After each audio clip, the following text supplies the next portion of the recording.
Bonjour et bienvenue sur Chef, le podcast du management positif.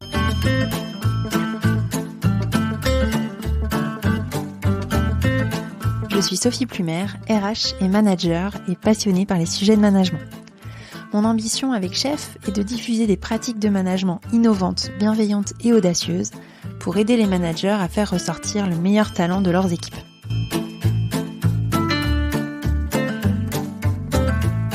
Aujourd'hui, j'aborde un nouveau thème qui me tient à cœur, celui de la créativité et de l'intelligence collective. Pour creuser ce sujet, j'ai invité Gauthier Eloko, qui est facilitateur et auteur du livre « Encore un putain de bouquin sur la créativité ». Alors, quel est le lien avec le management positif, me direz-vous ? Premièrement, le rôle du manager est généralement de gérer des problématiques. L'avancée d'un projet, comme la mise en place d'un nouveau logiciel, la tenue des performances d'une équipe, comme un volume de vente. Il peut aussi être amené à devoir innover pour créer un nouveau produit ou une nouvelle manière de faire. Bref, le manager a besoin d'inspiration, d'idées pour résoudre ses problématiques. Et bien souvent, il ne peut pas trouver 100% de ses idées seul, ni aider ses collaborateurs à résoudre 100% de leurs problématiques. Donc pour résoudre ces problèmes, qui sont généralement complexes, je vois le manager comme l'animateur d'un collectif dont la mission est de trouver des idées, des solutions aux problèmes. L'intelligence collective se met donc au service des performances de l'entreprise. C'est également une bonne manière de fédérer une équipe vers un objectif commun. Et je suis convaincue que cette cohésion est un levier de développement des compétences et de fidélisation des collaborateurs.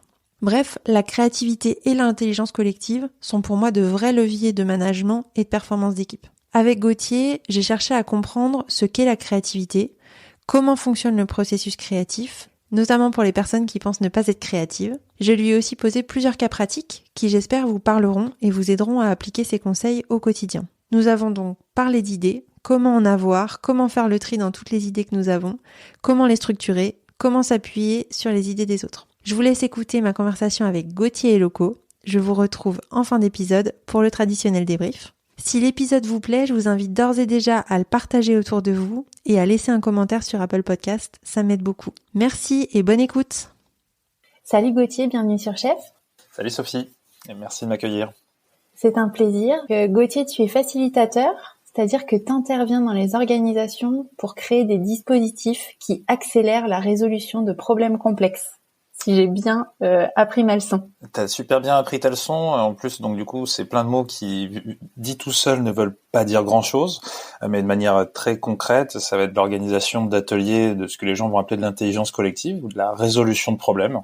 Donc, comment est-ce qu'on met des personnes, comment est-ce qu'on les enferme dans des salles physiques ou digitales pour craquer des problématiques, aller plus vite, accélérer leurs projets, gagner du temps, donc pouvoir embarquer différentes personnes. Donc c'est toutes les approches aujourd'hui qu'on nomme des approches collaboratives et qui vont avoir donc des utilités de plus en plus fortes parce que les entreprises sont de plus en plus transverses et donc on a de plus en plus intérêt à bosser avec d'autres personnes. Ce que j'ai l'habitude de dire, c'est que lorsque vous êtes en train de résoudre un problème, vous avez un puzzle à résoudre, mais vous n'avez pas forcément les 100 pièces entre les mains, vous en avez peut-être 60, il faut aller chercher les bonnes personnes qui ont les 40 autres pièces, se mettre dans la même salle et commencer à regarder comment est-ce que vous allez pouvoir résoudre et mettre en place ce puzzle. On va décrypter tout ça dans l'épisode. Peut-être pour mieux comprendre, ma première question, c'est quand tu dis que tu résous ou t'aides à résoudre des problèmes complexes, ce sont quels types de problèmes par exemple ? Alors les types de problèmes complexes, tu as des problèmes qui sont parfois très transverses, c'est-à-dire qu'il y a tellement d'acteurs qui sont engagés ou qui sont concernés que passer un certain nombre, c'est important de réussir à mettre toutes les personnes autour de la table et on a de la complexité aussi qui est croissante avec le nombre d'acteurs croissant. Et tu peux avoir des problématiques en fait qui sont tout à fait nouvelles, c'est-à-dire repenser notre plan de communication pour l'année prochaine. Il n'y a pas de réponse spontanée, on a besoin de prendre du temps. La complexité, c'est en fonction du nombre de personnes, c'est en fonction de la lourdeur ou du poids qu'on va accorder finalement à un sujet. Et ça va être aussi avec sa part d'incertitude. Et donc tout projet finalement que l'on projette dans le futur a forcément une part de complexité croissante aussi, mais en fonction de ses enjeux. Là aujourd'hui, je pense que l'année 2020 montre qu'on a plutôt des projets qui sont complexes à gérer. Et le complexe, ça s'oppose au compliqué. Le compliqué, c'est j'ai une planche qui tombe, je vais la relever et mettre une vis. Il y a des choses qui peuvent vous sembler évidentes. Et le complexe, c'est justement lorsqu'on va pas avoir cette évidence de manière spontanée qu'on va être obligé de rechercher, donc dans de l'incertitude, dans de l'exploration. Et là, on va forcément retrouver une part de complexité. Tu as aussi écrit un livre qui s'appelle « Encore un putain de bouquin sur la créativité », avec un angle humoristique que j'ai beaucoup apprécié. En plus, il y a quelques petits clins d'œil à la Bretagne et moi, je suis bretonne, donc ça m'a bien parlé. Peut-être la première question que j'ai envie de te poser, qu'est-ce que la créativité et à quoi ça sert en entreprise? Merci pour la question. Le livre, encore un putain de bouquin sur la créativité, il vient surtout parce qu'aujourd'hui, on a une vision qui est... L'inconscient collectif a une vision très stéréotypée de la créativité. On la voit comme étant artistique, on la voit uniquement dans l'émergence d'idées qu'on va juger comme étant originales ou nouvelles. Et moi, je me bats littéralement contre ça, parce que pour moi, la première des créativités, c'est la créativité pratique. C'est le fait de pouvoir bien problématiser, proposer des solutions, en fait, à une situation, à une problématique donnée, et pouvoir mettre en œuvre cette solution. De la créativité dans le fait de simplement proposer, ça ne fait absolument rien. Alors, on peut pas avoir de fierté lorsqu'on pose un post-it sur un mur, ça c'est interdit. Alors, on a de la fierté lorsqu'on a réussi à le descendre du mur et à le transformer en quelque chose de tangible, de solide et de concret. Et aujourd'hui, la créativité, il faut aller au-delà du simple fait de se dire « Ah, c'est sympa de proposer dans tous les sens ». Il faut sortir de ce cliché-ci et il faut lui redonner une place qui est beaucoup plus centrale. C'est une méta-compétence, c'est une compétence qui est ultra importante, que tout le monde a, c'est au même niveau que de la mémoire. Vous pouvez pas dire que vous n'avez pas de mémoire, mais de la même manière, en fait, finalement, vous pouvez pas dire que vous n'avez pas de créativité. C'est une question de jauge de 0 à 100. Mais ça se travaille, c'est une forme de gymnastique, et en fait, tous les jours, on joue avec des idées sans s'en rendre compte. On joue avec de la résolution de problèmes sans s'en rendre compte, et donc plus on conscientise, plus en fait c'est simple derrière de venir proposer. Bien problématiser, plus facilement proposer, plus facilement choisir, plus facilement mettre en œuvre. C'est mon combat personnel. Moi, à terme, je souhaiterais que ça puisse arriver directement, que ce soit enseigné au niveau des écoles, parce que ça, c'est ça qui est absolument essentiel. Et la créativité, pour la recentrer au niveau de l'entreprise, on a encore cette vision-là qui est très post-it et brainstorming, qui du coup enferme la créativité également sur des clichés et même parfois dans des lieux. C'est-à-dire, on voit de plus en plus émerger des salles de créativité. Donc, le simple fait d'avoir des salles de créativité, ça veut dire que lorsque vous n'êtes pas dans la salle de créativité, on a l'impression que c'est très compliqué d'être créatif ou de proposer quelque chose, ce qui est absolument réducteur. Et donc, pour moi, aujourd'hui, la place de la créativité en entreprise, elle doit être diffuse. On doit davantage comprendre comment on joue avec les idées, comment on joue avec les problèmes, comment est-ce qu'on trie des solutions, comment est-ce qu'on va choisir, prendre des décisions par rapport à des solutions qui sont proposées pour plus facilement, justement, créer des dynamiques. Une de mes philosophies à ce stade-là, c'est vraiment de dire, et c'est ce que je fais dans mon métier sur la facilitation, tout du moins c'est ma conception, on travaille deux dynamiques. On travaille la dynamique des idées et la dynamique des personnes. Et donc, si vous avez des idées qui sont à l'arrêt, généralement, les personnes sont aussi à l'arrêt. Et quand vous avez des personnes qui bloquent, les idées, de toute manière, elles ont besoin des personnes pour pouvoir être développées. Et du coup, tout bloque aussi. Donc, il faut travailler ces deux formes de dynamique. Donc, remettre la créativité comme étant un enjeu diffus au sein de l'entreprise, dans le fait de jouer avec des idées, de proposer plus facilement, de pouvoir plus facilement donner du feedback sur des projets, c'est créer du mouvement, c'est créer de la dynamique d'idées.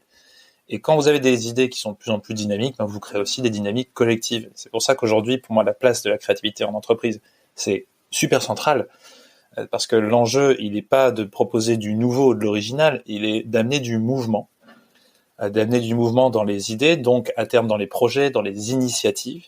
Et quand vous avez des mouvements dans les projets, dans les initiatives, vous travaillez la dynamique d'une boîte, d'une entreprise, d'un service. Et ça, c'est absolument essentiel.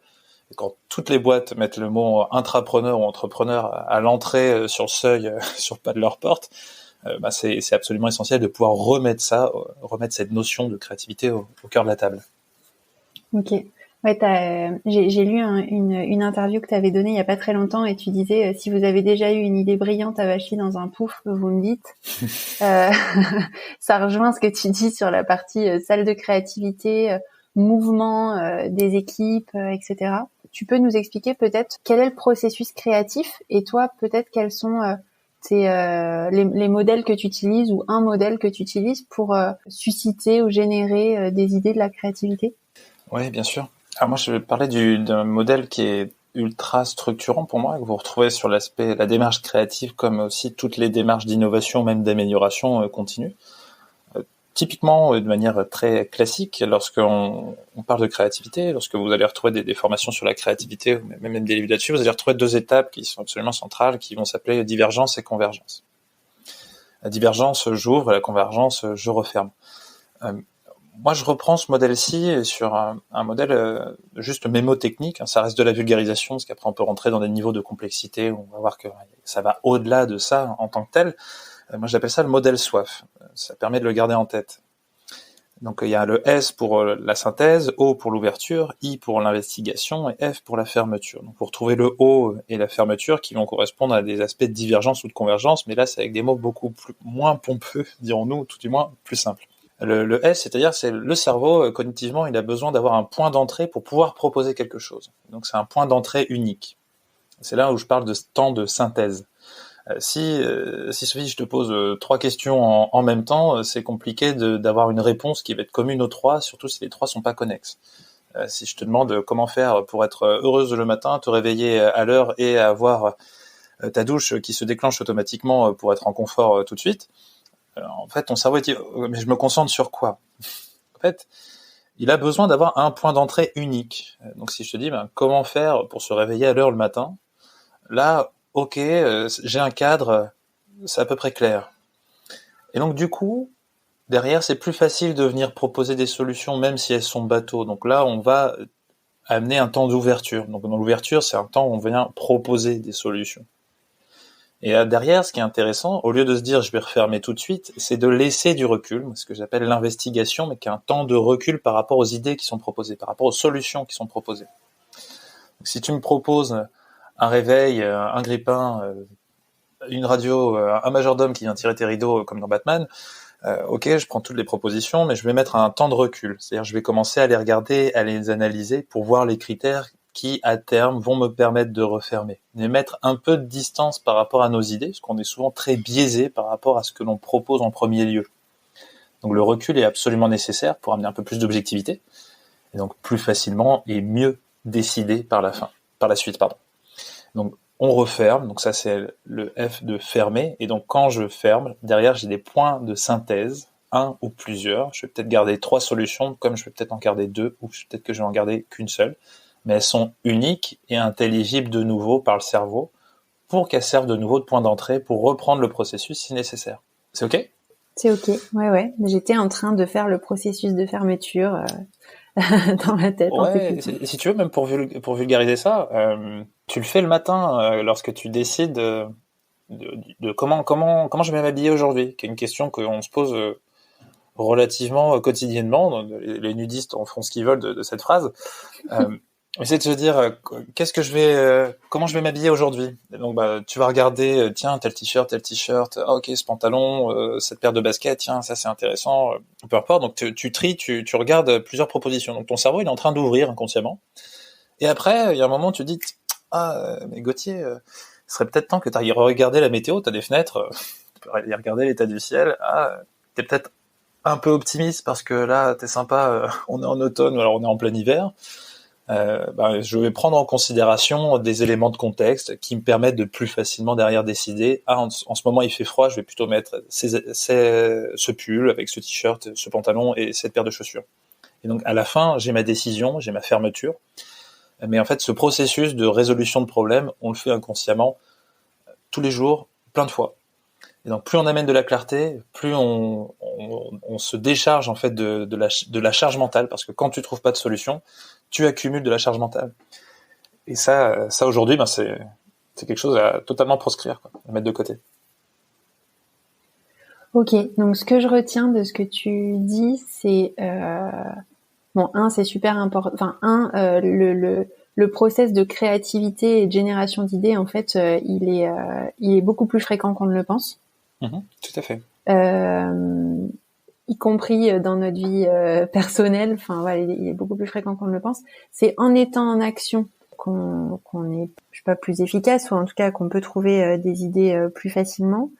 Trouver des idées, c'est pas forcément quelque chose de complètement disruptif. Il y a des questions du quotidien auxquelles on doit répondre. Ce premier processus, on peut appeler ça de la créativité.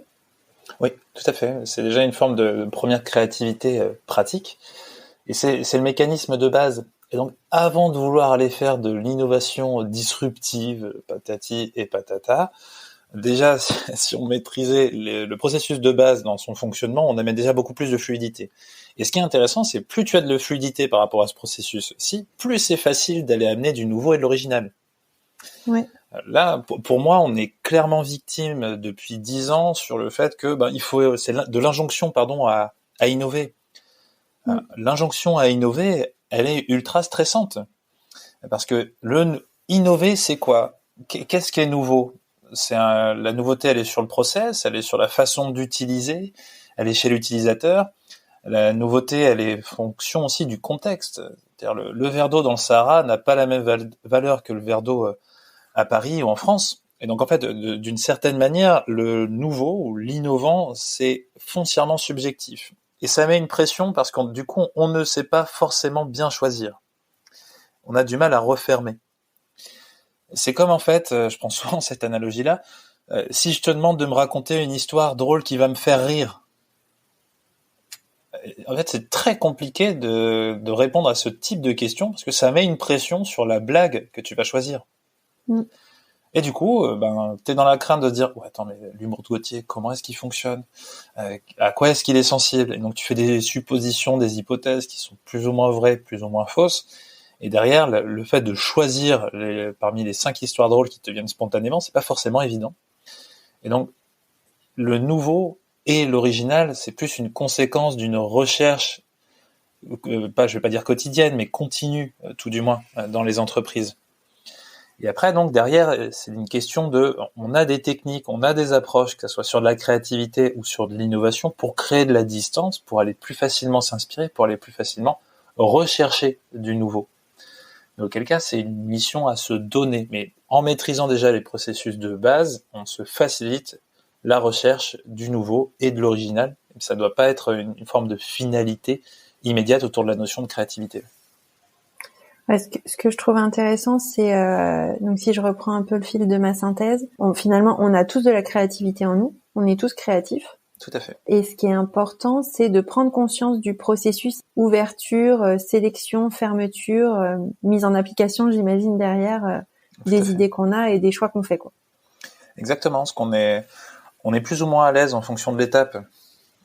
C'est-à-dire qu'il y a des gens qui sont hyper bons pour synthétiser, bien problématiser, qui sont moins à l'aise pour ouvrir. D'autres qui sont trop à l'aise pour ouvrir et c'est leur souffrance.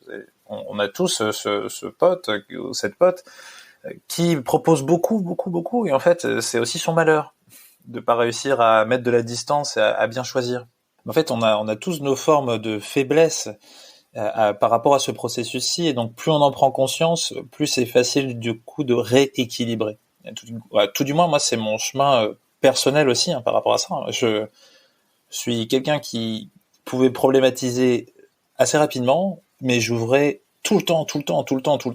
À la fin, vous avez votre nid à frustration de ne rien transformer parmi un grand nombre de propositions.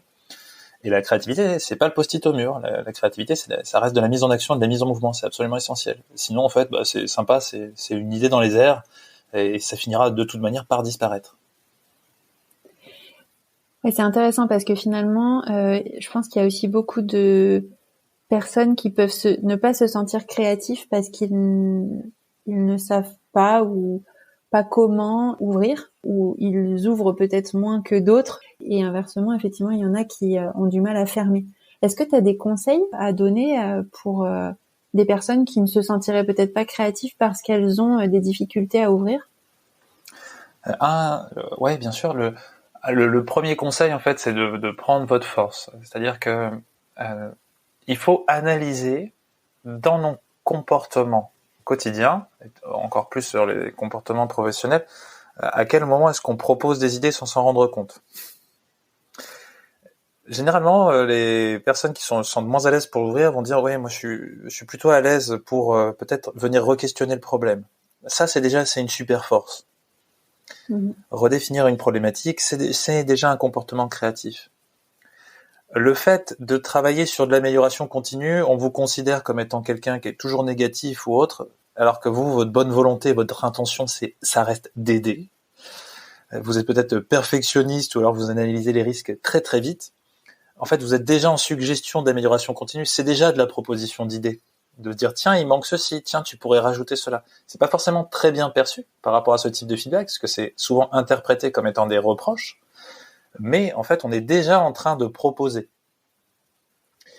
Et après, il faut voir quelles sont les zones de confort. Est-ce que vous êtes à l'aise de partir d'une problématique et d'une petite contrainte pour proposer, ou est-ce que vous allez plus facilement proposer en ayant quelque chose de tangible devant vous?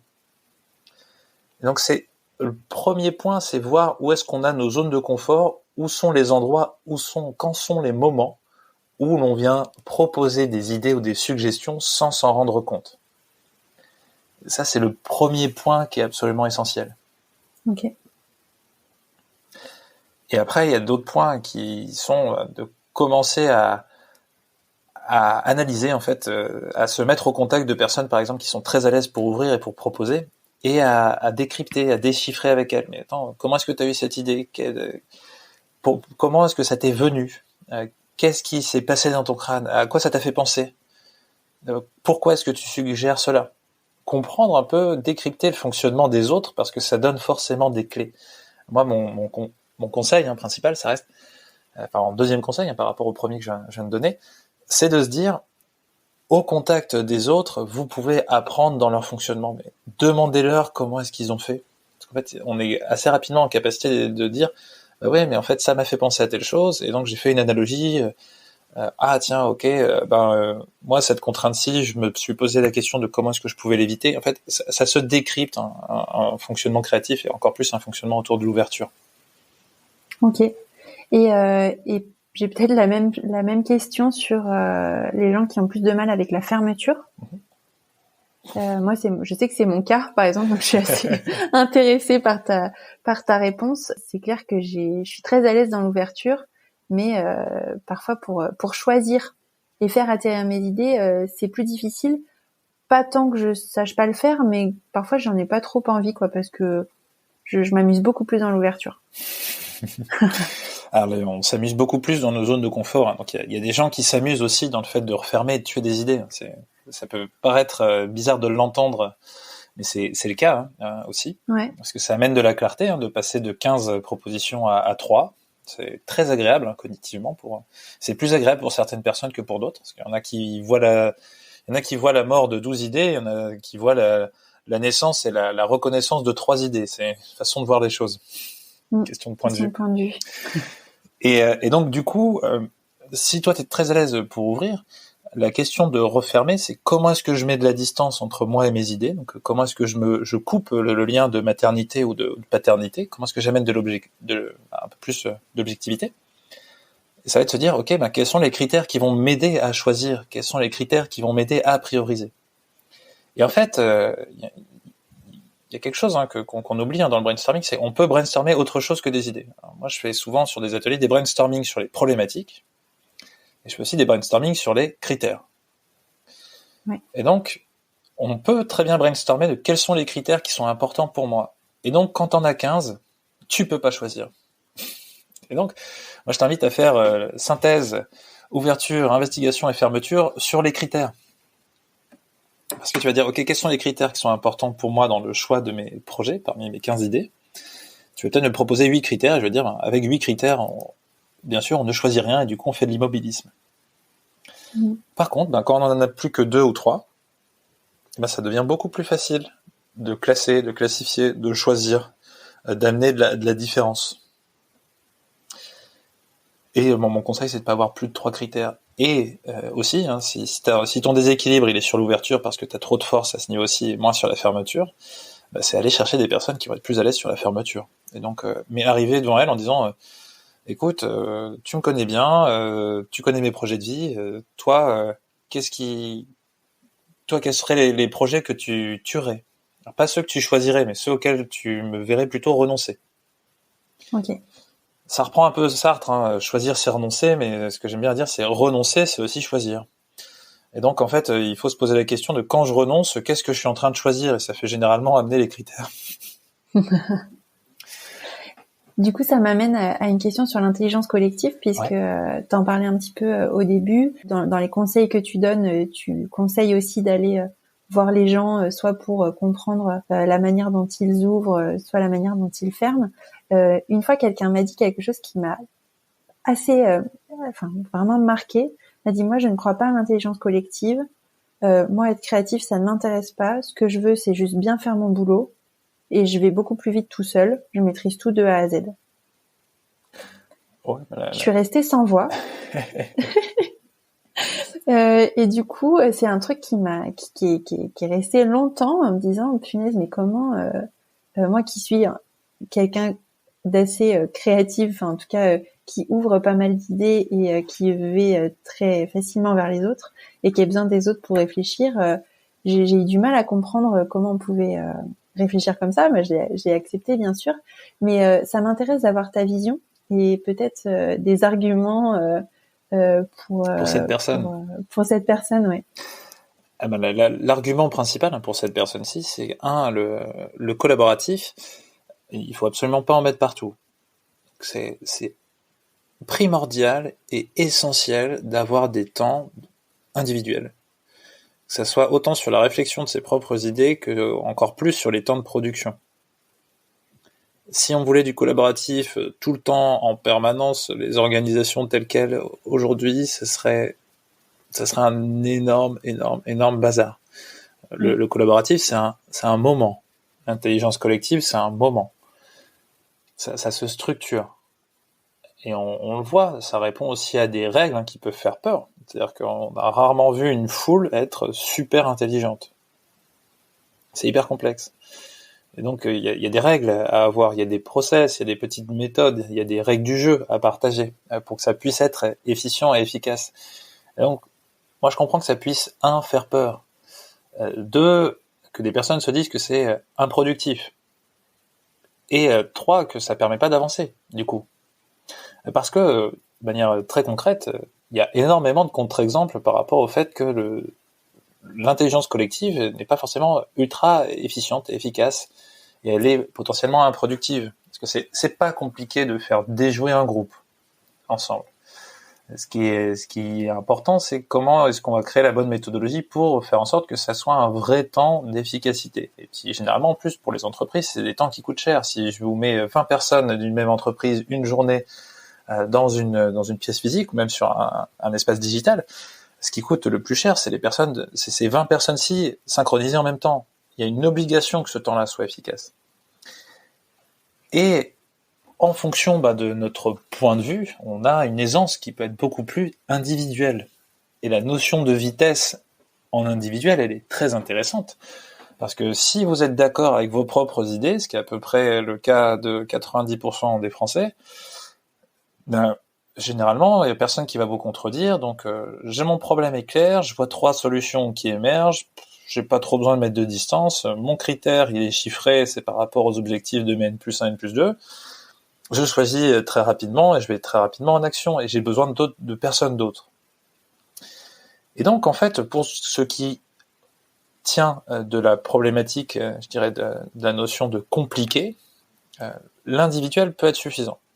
Par contre, quand on est sur du complexe, c'est-à-dire comment est-ce qu'on va repenser l'organisation en interne, là, c'est très compliqué de choisir tout seul. Et il y a des risques à choisir tout seul. Il y a des risques à choisir tout seul parce qu'on amène encore plus de verticalité et de hiérarchie. Ça ne veut pas dire que la décision est mauvaise, mais ça veut dire qu'on embarque plus difficilement. Ou alors il faut que ce soit ultra évident pour que tous les gens se disent « Ah oui, c'est absolument ça » et on y va et on motive.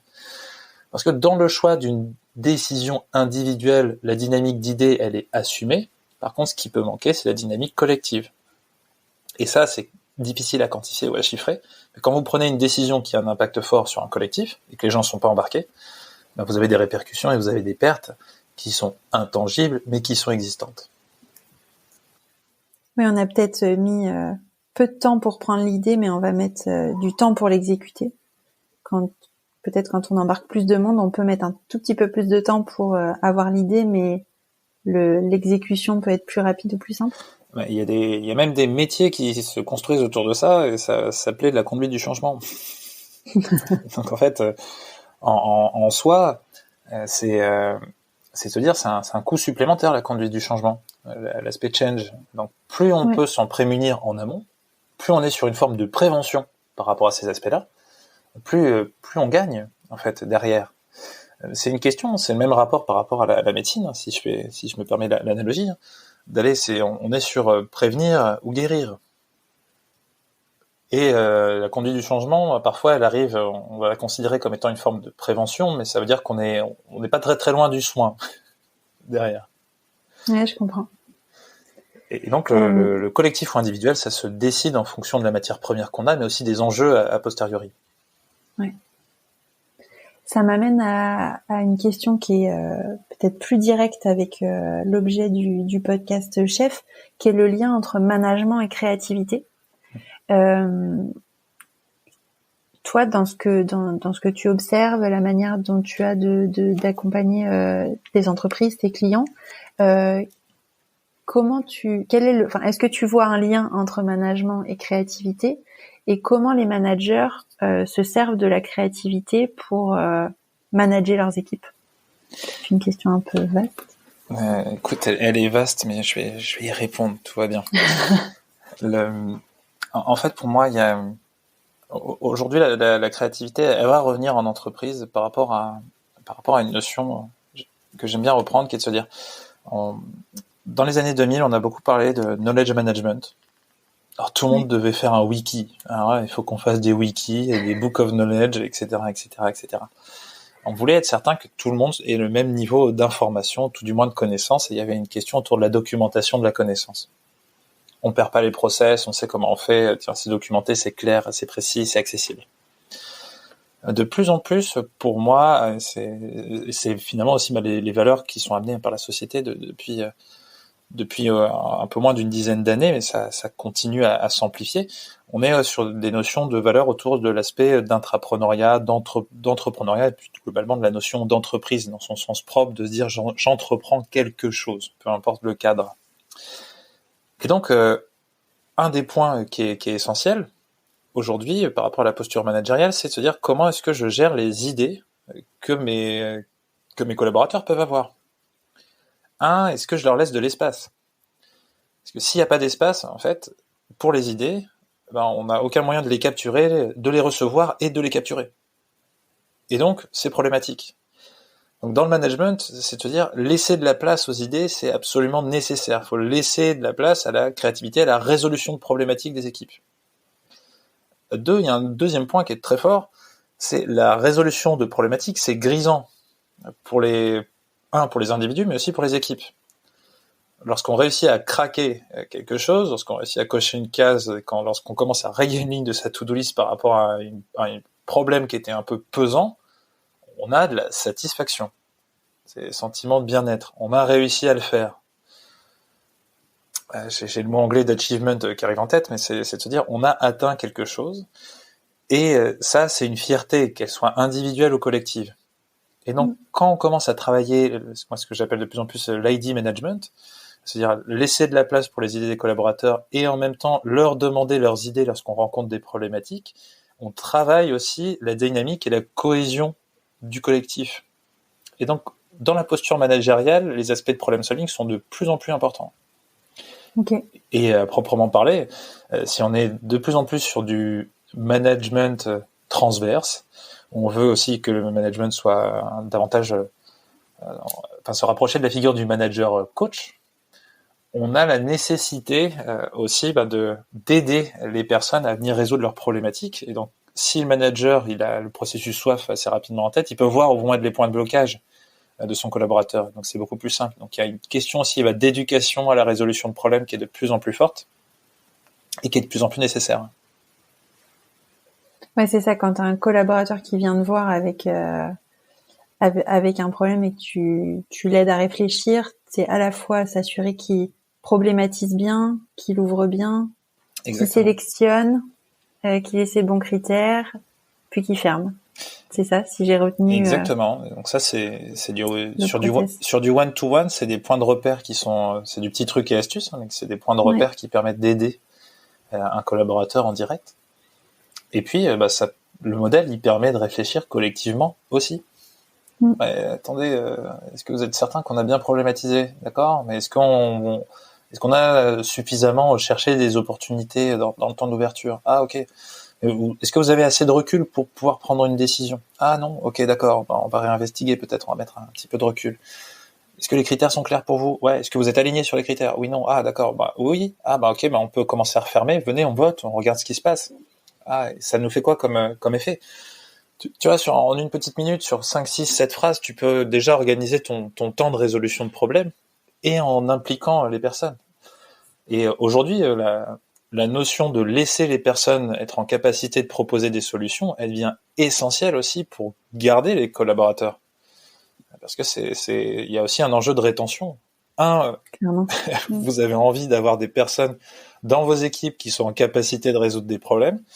Ou alors, si c'est pas le cas, vous m'appelez, parce que ça m'intéresse d'avoir des cas comme ça. Donc, vous voulez des personnes qui sont en capacité de venir résoudre des problèmes de manière autonome, mais également de le faire de manière collective.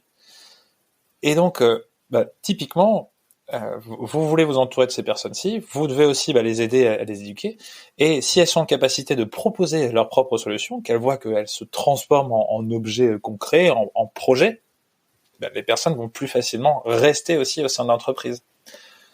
C'est-à-dire que il y a un point par rapport à la notion d'intrapreneuriat, d'entrepreneuriat qu'on va retrouver chez les grands groupes, c'est de se dire c'est aussi une manière de créer un espace pour que les personnes puissent s'exprimer. Et quand elles s'expriment, vous avez une probabilité de les garder, une probabilité de rétention qui est beaucoup plus forte. Et des profils qui craquent des problèmes et qui sont en capacité derrière de les mettre en œuvre, vous voulez pas qu'ils partent. J'ai 2-3 petits cas pratiques là à te soumettre, yes. Si tu veux bien. Allons-y. J'en prends un qui est je pense un problème du moment que rencontrent beaucoup de managers et d'entreprises, qui est la manière de garder le lien avec leurs collaborateurs en étant à distance. Je pense que depuis plusieurs mois là qu'on est en télétravail, ils ont essayé beaucoup de choses, des stand-up tous les matins, des cafés virtuels, des jeux, toutes sortes de moments de se retrouver et d'animer leurs équipes, mais malgré tout, la distance faisant, on sent que les liens de proximité, peut-être de confiance, la facilité à travailler ensemble, peut se détendre un peu et être plus difficile. Moi, j'ai beaucoup de managers qui me disent, en fait, j'ai l'impression d'être au bout de mes idées, et là, je sais plus quoi faire pour garder le lien avec mes équipes. Sauf que la situation va durer et que le problème, qui est sûrement un problème complexe de garder le lien avec les équipes, va perdurer. Donc, comment relancer et j'en viens peut-être à la question qui est plus générique. Quand on a l'impression qu'on est allé au bout de son idée sans résoudre le problème, comment on peut relancer une vague de créativité ou de nouvelles idées? Yes. J'adore ce cas. Surtout sur la phrase je suis arrivé au bout de mes idées. Ce qui est très drôle quand on arrive au bout de ses idées, c'est généralement qu'on a fait le tunnel un peu tout seul. Et donc il reste encore un levier qui est très puissant à activer, qui est de dire aux autres je n'ai plus d'idées, mais est-ce que vous en avez? C'est-à-dire que quand vous n'avez plus d'idées, le premier point en fait, c'est d'aller chercher celle des autres. Donc, généralement, si vous êtes arrivé au bout de vos idées, ça veut surtout dire que vous n'êtes pas forcément allé consulter les autres. Et donc, un des réflexes, et c'est hyper apprécié, et c'est hyper appréciable, c'est l'humilité de dire « je n'ai pas d'idée, mais j'ai envie de réfléchir avec vous ». Et en fait, c'est appréciable de la part d'une équipe d'entendre ça. Parce que c'est de se dire, tout ne peut pas venir du chef. Et donc c'est aussi ce qu'on apprend de plus en plus lorsqu'on est dans un aspect transverse. Alors du chef ou de la chef, peu importe là-dessus. Là, on veut du management de l'organisation plus plate, plus transverse. Et donc tout ne doit pas venir de moins N plus 1. Et donc en fait, donner le signal de je trouve plus d'idées à ça et j'ai envie qu'on réfléchisse ensemble. C'est un signal déjà de je me mets à votre niveau ou vous venez à mon niveau. Tout du moins, on est au même niveau quand on va réfléchir. On est ensemble, quoi. On est ensemble. Et donc, en fait, l'humilité de dire, en fait, moi, j'arrive au bout de ces idées-là, j'ai besoin qu'on réfléchisse ensemble. C'est le premier pas à faire, et c'est le plus efficace.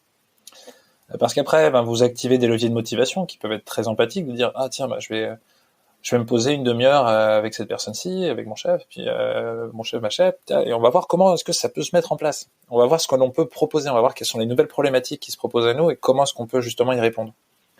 Et ça, c'est hyper intéressant. C'est-à-dire que on met tout le monde au même niveau quand on travaille sur l'intelligence collective, c'est ce qu'on essaye d'amener le plus possible pour que ça soit plus facile justement de venir proposer. Donc le premier réflexe, c'est d'aller vers les autres. Et le deuxième, c'est de partir en inspiration, et donc c'est de se dire, je vais pas aller m'intéresser à quelles sont les 4 meilleures techniques, je vais pas aller sur Google tout de suite et tomber sur les 3 premiers liens qui disent exactement la même chose sur les trucs et astuces pour manager son équipe à distance. On sait tous que c'est du très bon SEO qui fait remonter les articles de blog qui potentiellement ont déjà des copies d'articles qui existent aux États-Unis et vont raconter à peu ou prou la même chose. Non, ça va être de se dire, je vais appeler 2 ou 3 personnes, des amis qui travaillent pas dans le même secteur, voir ce qu'ils font. Mais le premier point, et qui est le moins chronophage et qui est souvent le plus engageant, c'est d'aller demander à ces équipes les idées ou les propositions que eux peuvent avoir.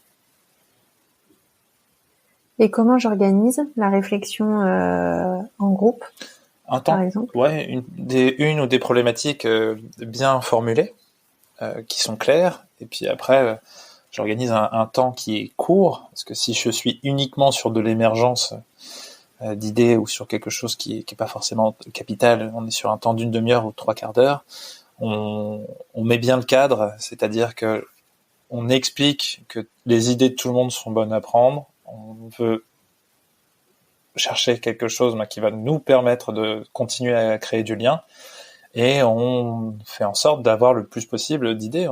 Là, on est sur le brainstorming d'émergence pure. On est sur un temps court de 5-10 minutes. On organise un temps qui est dédié. On problématise très clairement qu'est-ce qu'on a envie d'atteindre. Donc, c'est comment faire pour continuer à garder du lien entre nous. Est-ce que la période du confinement va être encore plus longue ou que le télétravail va encore être prolongé? Quelles sont les idées que vous pouvez avoir, que ce soit des rituels, que ce soit des petits trucs astuces, des communications entre nous. C'est pas forcément que sur notre logiciel qu'on va utiliser Teams. Est-ce que c'est par du email? Est-ce qu'on se fait un groupe WhatsApp? Qu'est-ce qui vous ferait du bien? Quels sont vos besoins? C'est revenir questionner et venir s'intéresser en fait aux personnes. Les utilisateurs sont pas forcément ceux qui vont trouver à chaque fois la solution, mais à minima ils peuvent proposer des améliorations. Donc ça vaut le coup de leur demander. On n'est pas en train de créer un téléphone, on est en train de créer de la petite pratique collective. Et donc l'enjeu est pas énorme et les personnes peuvent très rapidement avoir aussi donc des propositions ou des solutions. Mais les faire proposer, c'est important. Et là-dessus, en fait, il faut demander aux personnes de capturer ce qu'elles ont en tête. C'est-à-dire, faut pas être en scribe et j'écoute les autres. C'est tout le monde les mains dans le cambouis et tout le monde les mains sur son clavier pour venir amener des propositions. Ok. J'insiste sur cet acte physique. Quand vous avez un scribe qui est en train de noter les idées de tout le monde, on crée une certaine forme de hiérarchie. C'est chacun note les idées qu'il propose et les énonce et on parcourt et on regarde déjà ce que ça amène. Et quand on travaille sur des projets positifs, visuellement, sur les visios, vous allez voir des sourires, des rires, des éléments qui sont intéressants, des mous, des gens qui font des grimaces.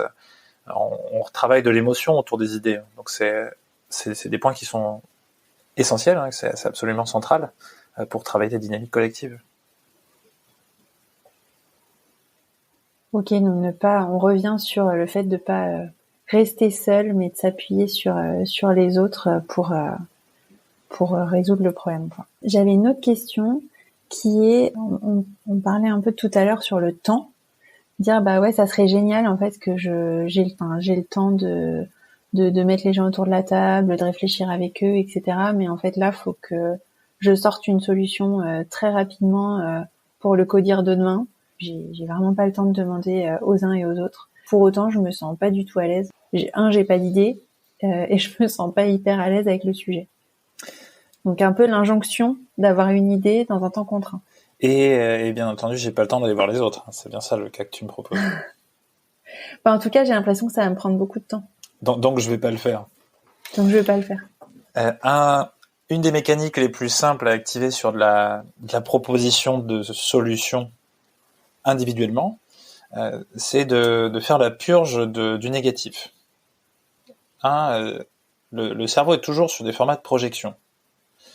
Donc, généralement, quand on ne trouve pas, c'est surtout qu'on est en train de projeter ce qui ne marche pas. Et donc, au lieu de le garder dans la tête, ce qui est hyper important, c'est de pouvoir le noter sur un bout de papier, ou sur votre Word, ou votre PPT, peu importe. Mais en fait, il faut extérioriser le négatif projeté par le cerveau. Qu'est-ce qui se passe quand on fait ça? On est tout simplement en train de dégager de la bande passante, et on est en train d'enlever du négatif. En fait, vous êtes en train de faire votre vidange, votre purge, peu importe là-dessus, vous gardez les images que vous pouvez avoir en tête, mais vous êtes en train de sortir le négatif, vous êtes en train de sortir des impuretés. Et donc, généralement, une fois que vous avez conscientisé, que vous avez extériorisé ce que vous souhaitez éviter, vous pouvez commencer à vous poser les questions de « Ok, comment faire pour éviter tel élément ?» Si j'organise une réunion et je me dis « Ah, mais un tel, il va arriver en retard, etc., etc., etc. » Je suis en train de lister toutes les caractéristiques négatives. Je suis en train de projeter. Donc, je pourrais très bien dire « Ok, pour qu'un tel n'arrive pas en retard, comment faire pour éviter qu'un tel n'arrive pas en retard ?» Maintenant que j'ai extériorisé, je peux me concentrer sur ce point-là et me demander comment est-ce que je peux travailler sur son évitement. Et ça, c'est une mécanique créative en tant que telle, donc créative, donc qui est plus dans un aspect de proposition, qui est facile à aller chercher. Ça se retrouve dans des techniques de type brainstorming inversé ou autre, mais le fonctionnement cognitif, c'est j'extériorise le négatif, et après je me pose la question de l'évitement de ce négatif-ci. Et ça, lorsque vous êtes en blocage en solo, c'est absolument nécessaire, parce que le plan de blocage, c'est parfois difficile de proposer la solution, mais c'est très facile de proposer des solutions qui ne marchent pas. Et donc, imaginez des trucs qui ne marchent pas, ça, c'est à vous de le mettre sur papier très vite. Ça vous permet d'avoir un support, ça vous permet d'avoir des éléments un peu plus tangibles déjà de ce qu'il faut éviter. Donc, vous réfléchissez pas à partir d'une feuille blanche, mais vous réfléchissez à partir d'éléments que vous ne souhaitez pas. Ça fonctionne très bien. D'accord, donc si je reprends mon exemple d'animation de mon équipe, je vais commencer par me dire ce que je ne veux pas, c'est ne pas les avoir toutes les semaines au téléphone, ne pas je sais pas, avoir de moments collectifs dans la durée, faire que plus personne ne se parle, enfin des choses comme ça, c'est ça, sortir les trucs auxquels on veut pas arriver. Exactement. Donc comment faire pour éviter de ne pas avoir les gens au téléphone? Ah tiens, je vais peut-être commencer à me dire je vais créer des rituels où on travaille pas sur ordinateur, où on fait pas de visio. Mais du coup, j'aurai les gens juste au téléphone.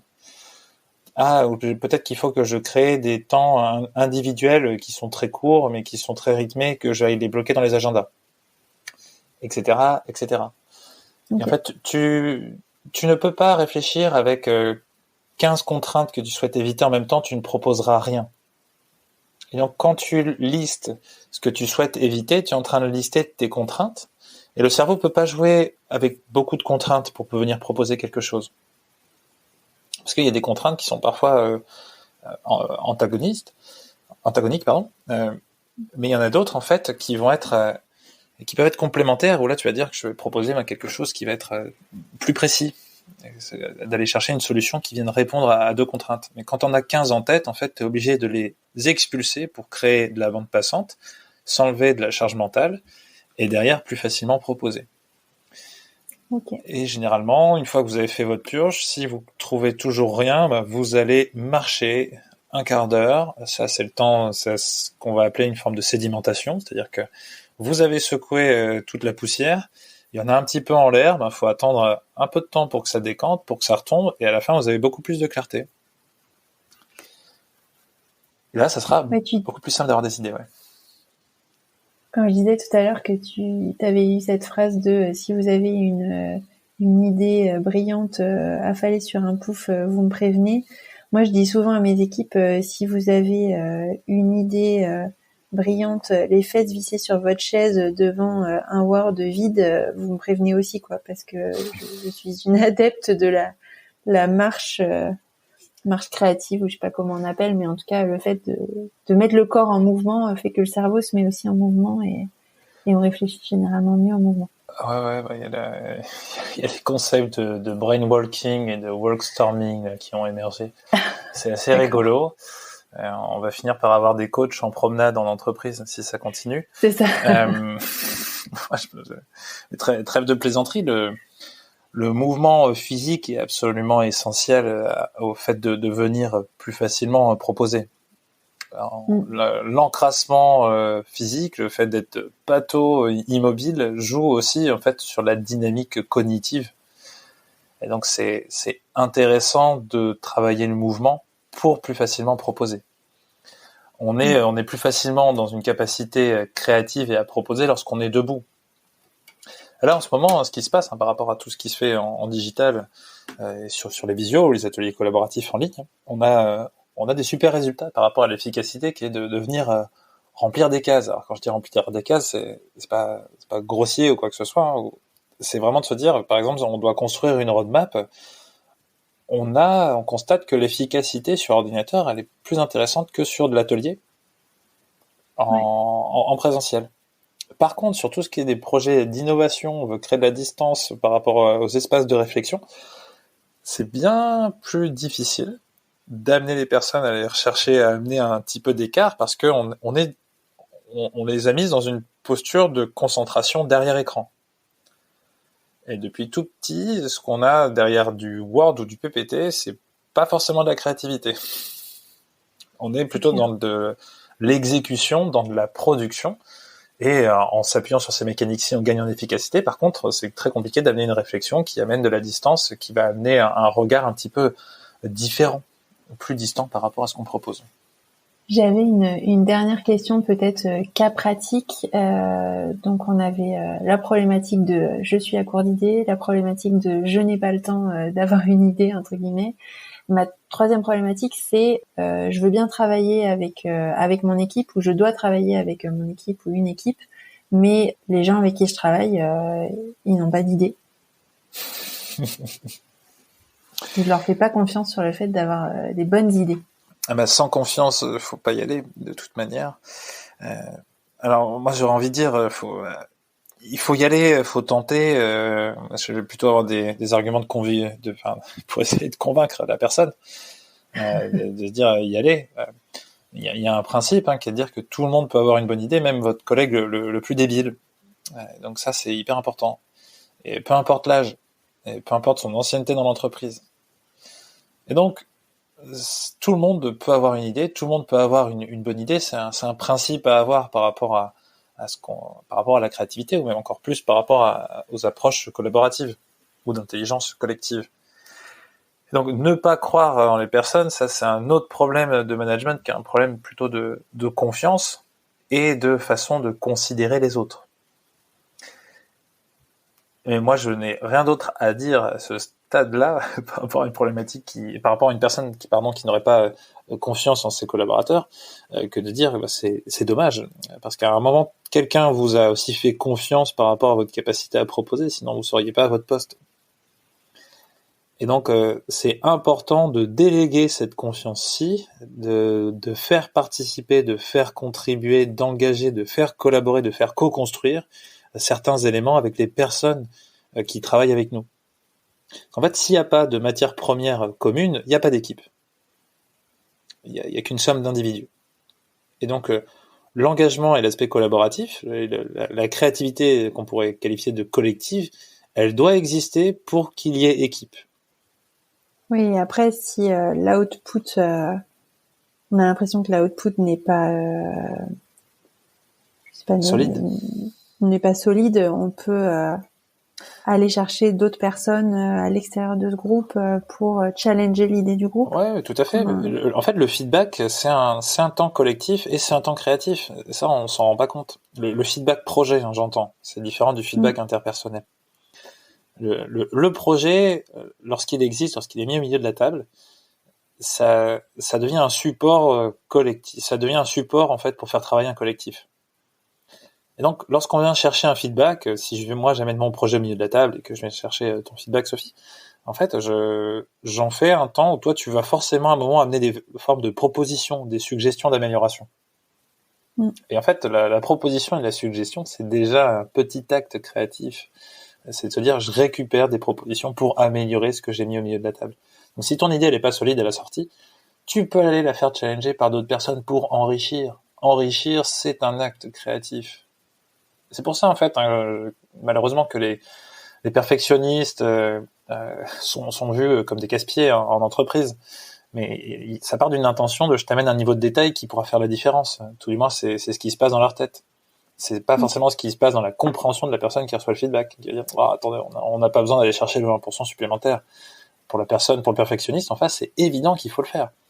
Mais donc, je propose quelque chose. Et donc, quand je propose une amélioration, c'est un feedback. Un feedback, c'est pas une vérité. Donc, t'en fais ce que tu veux.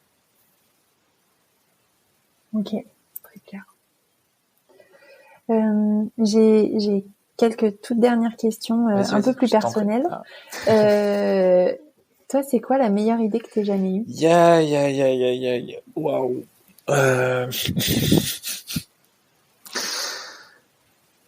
Waouh.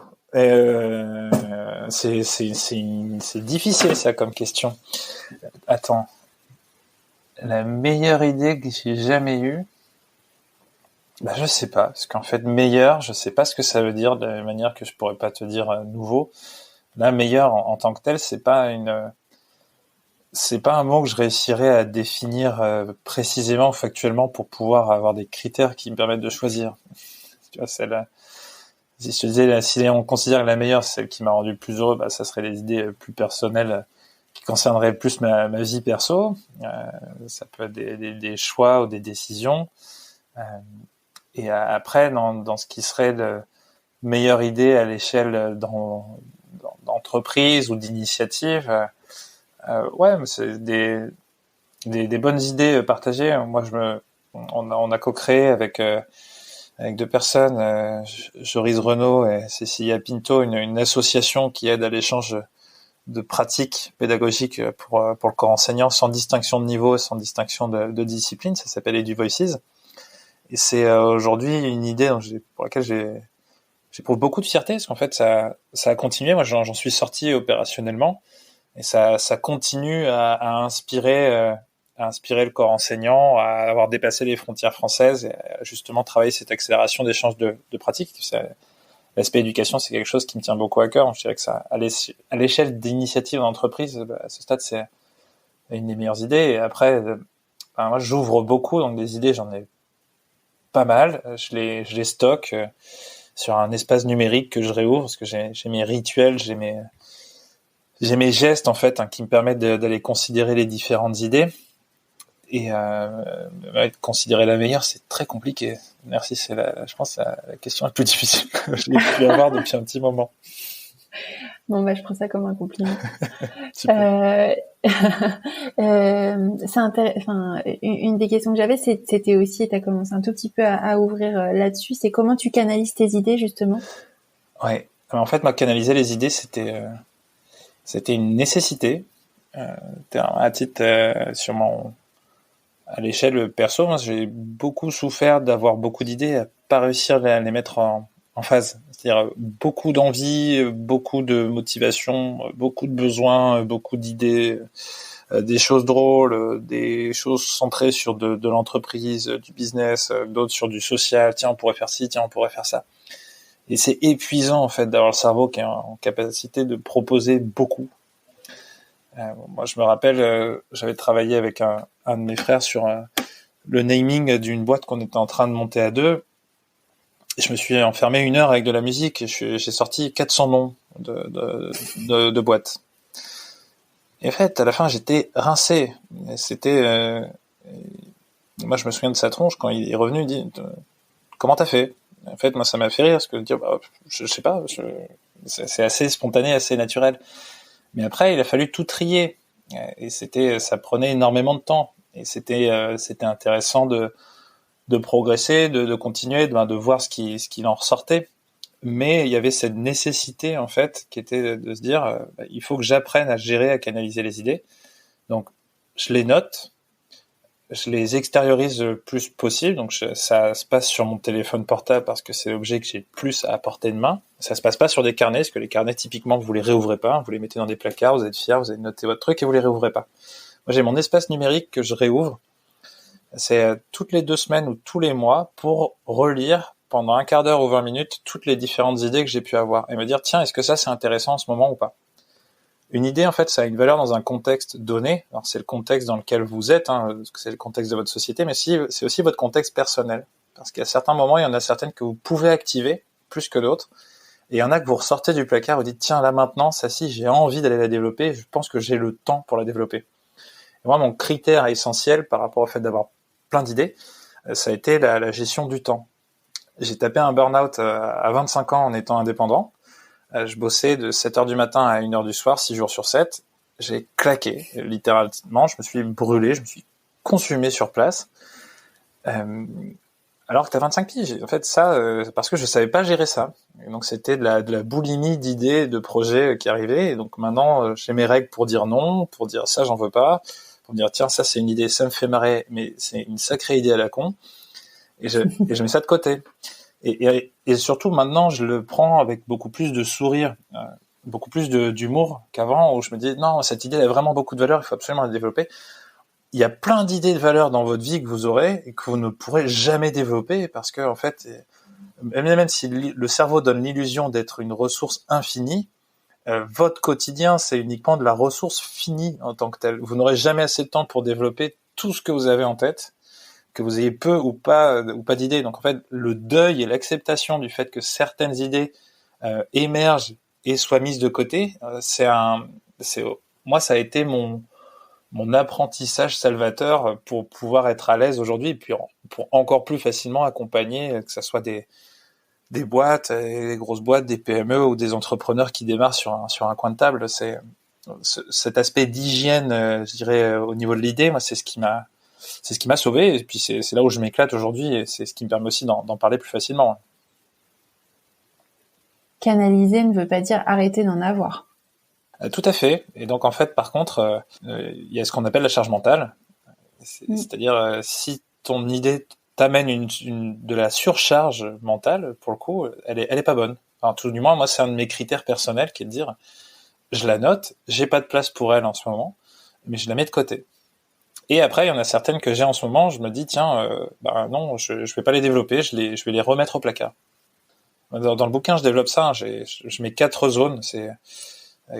T'as la corbeille à épices, c'est les idées que t'as à portée de main quand t'es en train de cuisiner. T'as celle que tu mets au frigo, tu te dis, d'ici une semaine ou 10 jours, je vais pouvoir les ressortir. T'as celle que tu mets au congélateur, si tu te dis, je les mets là, et puis ça me servira peut-être dans 2 mois ou 3 mois. Et puis t'as celle que tu mets à la cave, dans un carton, en disant, peut-être qu'un jour où je vais descendre à la cave, je vais aller regarder ce qui se passe dans ce carton-ci. Et en fait, tu te rends compte que tu la trimbales de déménagement en déménagement, et à la fin, tu te dis, ok, faut que ça parte aux encombrants, parce que là, ça sert plus à rien du tout. Et moi, c'est ma façon de trier sur ces 4 niveaux-ci. C'est une question de distance entre moi en tant qu'individu et les idées que je peux avoir. Parce que si elles étaient toutes à portée de main, ma cuisine serait un sacré bordel et je pourrais pas cuisiner proprement. Et en fait, et ça serait peut-être pas très bon. Et il y a de fortes chances que ça soit vraiment mauvais, on va même carrément me dire.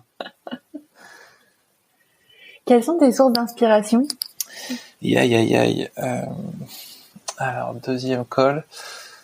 Les sources d'inspiration. Moi, j'ai pas mal de sources d'inspiration sur tout ce qui est analyse des comportements au niveau du sport. Parce que j'adore ça. Je suis un gros fan de basket ou de sport collectif. Voir comment est-ce que les personnes travaillent ou échangent l'information. Moi, je vois le ballon comme étant une forme d'info. Comment est-ce que le ballon circule ? Comment est-ce que les joueurs vont discuter entre eux, même sans se parler en fait, mais dans la compréhension même du langage corporel. Ça m'intéresse par rapport à tout ce qui est dynamique collective. Ça me passionne par rapport à mon métier sur la facilitation. Après, sur la partie créative, ce qui m'inspire le plus, c'est pas forcément très original, mais c'est décrypter les fonctionnements qu'ont pu avoir des penseurs type type Léonard de Vinci, certes, mais des designers type des Victor Papanek. Comment est-ce que le Corbusier travaillait la conception de ces édifices. En fait, je m'intéresse pas mal aux figures qui ont créé dans l'aspect du design, de l'architecture, pour voir en fait comment les figures des inventeurs, pour voir quelle a été leur réflexion, le petit mécanisme qui a déclenché le Eureka. Le Eureka, ça n'existe pas, mais c'est une figure de se dire l'émergence de l'idée. Ça m'inspire pas mal. Et puis en fait, il y a tout ce qui tourne aujourd'hui sur la dystopie, les Black Mirror, etc. sur Netflix. Ça m'éclate parce que on est sur l'exercice créatif d'imaginer le pire ou un dysfonctionnement, et c'est intéressant parce que ça amène à questionner l'utilité de ce qu'on a autour de nous aujourd'hui. Et l'utilité, en fait, c'est une des mécaniques, une des motivations très fortes pour pouvoir créer quelque chose. Il y a beaucoup d'entrepreneurs qui disent « je veux être utile, je veux amener du sens, je veux créer des émotions positives ». Et en fait, ces 3 niveaux-ci, c'est les motivations premières qui font émerger les idées. Et donc, je bosse pas mal avec mon frère Guillaume Eloco là-dessus, sur les motivations. Ce qui motive les personnes, en fait, à créer. Et ça m'intéresse du coup, ça m'inspire d'aller dans le schéma de la psychologie et du comportement humain là-dessus. Il y a un champ incroyable pour décrypter les mécaniques entrepreneuriales ou mécaniques créatives aussi. Tu peux nous donner juste un exemple ou...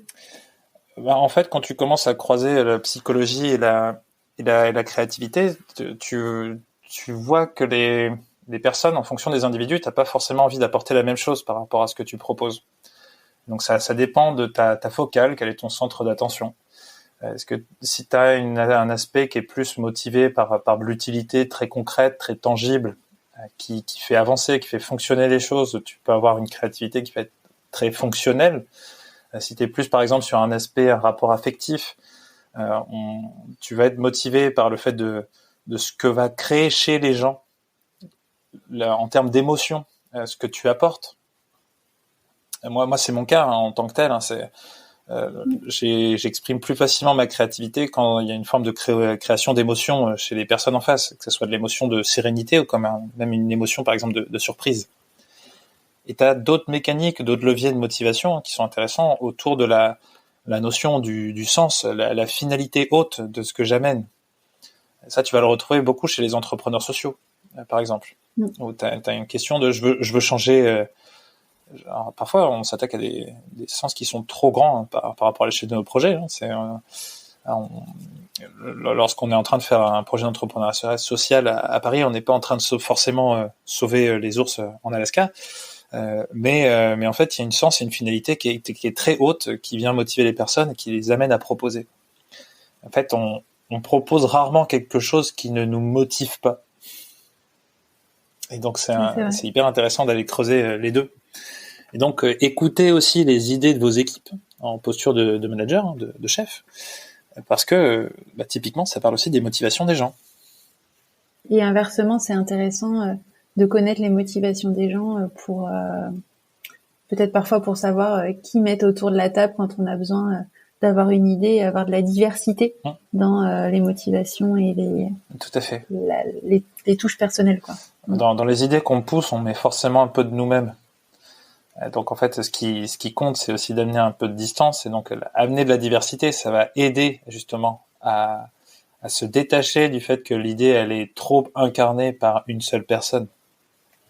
Et c'est essentiel aussi dans des projets communs d'amener des aspects qui puissent aussi être désincarnés, parce que sinon ils sont plus difficilement partageables. Et puis après, vous êtes dans la merde quand la personne se barre. C'est pas négligeable non plus. Quel est ton prochain défi?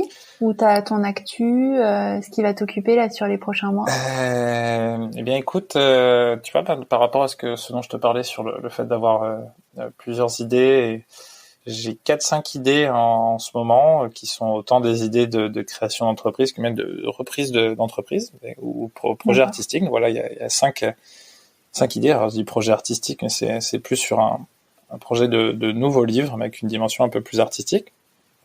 Et donc parmi ces 5 idées, je les ai toutes jugées comme étant intéressantes et dans lesquelles je pourrais m'épanouir. Je suis en train de les creuser et petit à petit, il y a des critères qui émergent parce qu'en faisant, tu as forcément des éléments qui te permettent de mieux considérer l'idée, parce que plus elle se matérialise, plus tu te poses la question de savoir si tu as vraiment envie de la pousser ou si tu as envie de la mettre de côté. C'est savoir si tu la pousses sur la route ou dans les orties. Et donc, typiquement, là, je suis en pleine phase en ce moment sur des projets qui sont divers. C'est de la création d'entreprises pour de l'industrie, pour le service aux industries, donc sur des problématiques de posture corporelle. Il y a d'autres éléments qui sont en train d'arriver par rapport à un autre projet de livre. Donc je suis en pleine exploration et parfois peut-être que les 5 vont tomber à l'eau et tout va bien. Comme il y en a peut-être une ou deux qui vont pousser un peu plus et peut-être à un moment je devrais choisir ou peut-être que ça sera compatible. Mais voilà, c'est en pleine réflexion d'inspiration. 2020 m'a amené pas mal d'éléments de recul et d'investigation, en fait. 2021 sera riche. 2021 sera super riche, ça c'est clair et net. Super. Et où est-ce qu'on te suit? Peut-être sur les réseaux? Plus simple, et en termes de réactivité, ça reste LinkedIn, en fait. Là, je suis plutôt actif et réactif sur ce réseau. Ok, super. Merci beaucoup, Gauthier. Je sais pas si tu voulais ajouter quelque chose pour terminer, peut-être une idée dont on n'a pas parlé. Une idée dont on n'aurait pas parlé, il y en a sûrement plusieurs, mais écoute, j'espère que ça sera utile à ceux qui suivent ce podcast. Et puis, écoutez, je vous souhaite à toutes et tous bonne suite dans vos idées, surtout. Hello, hello! Alors j'espère que l'épisode vous a plu et vous a donné des idées. De mon côté, la première chose que je retiens et que je voulais mettre en avant, c'est que nous sommes tous créatifs. Nous n'avons juste pas la même créativité. Petite pensée à mes collègues ou amis qui me disent souvent qu'ils sont moins créatifs que moi. J'espère vous avoir convaincu du contraire, nous sommes complémentaires. Deuxième point, c'est la manière dont nous avons nos idées. Ne restez pas assis ou affalés dans un pouf, dans une salle de créativité comme le dit Gauthier. Bougez, lisez, discutez. Le mouvement amène les idées. Je trouve également que le modèle SWOF de Gauthier est assez parlant, est assez aidant. Donc les 4 étapes sont synthétiser, ouvrir, investiguer et fermer. À titre personnel, ce qui va beaucoup m'aider, c'est la définition des critères dans les dernières étapes. Vous l'avez compris dans le podcast, j'ai une personnalité qui ouvre facilement, c'est-à-dire que je peux avoir beaucoup d'idées et ma difficulté est de fermer de manière constructive et utile. Car parfois l'étape de la fermeture est tellement fastidieuse pour moi que je laisse tout tomber. Donc le fait de définir mes critères pour choisir mes idées va vraiment m'aider. À des fins managériales, j'ai bien aimé le message de Gauthier sur l'écoute des idées de nos équipes. J'y suis sensible car je trouve souvent qu'en entreprise, nous n'écoutons pas assez, souvent pris par le besoin d'aller vite. Alors que si on écoute les idées de nos collaborateurs, ça nous permet de mieux les connaître, mieux les comprendre et surtout de mieux comprendre leur motivation, car on pousse souvent les idées qu'on aimerait bien mener nous-mêmes. Voilà, le dernier thème qui m'a parlé et qui va m'aider à des fins personnelles et managériales également, c'est le fait de mettre de la distance entre mes idées et moi-même, en les objectivant, en les triant, en les donnant au collectif. N'oublions pas qu'une idée, même si elle peut révéler des motivations d'une personne, ne la caractérise pas. Voilà, sur toutes ces idées, je vous souhaite d'en avoir plein à votre tour. Vous pouvez me les communiquer sur le compte Instagram de Chef. Je vous invite également à vous inscrire à la newsletter pour être tenu informé de la sortie de chaque épisode. Je vous glisse tous ces liens en commentaire. À très bientôt pour un prochain épisode. Salut!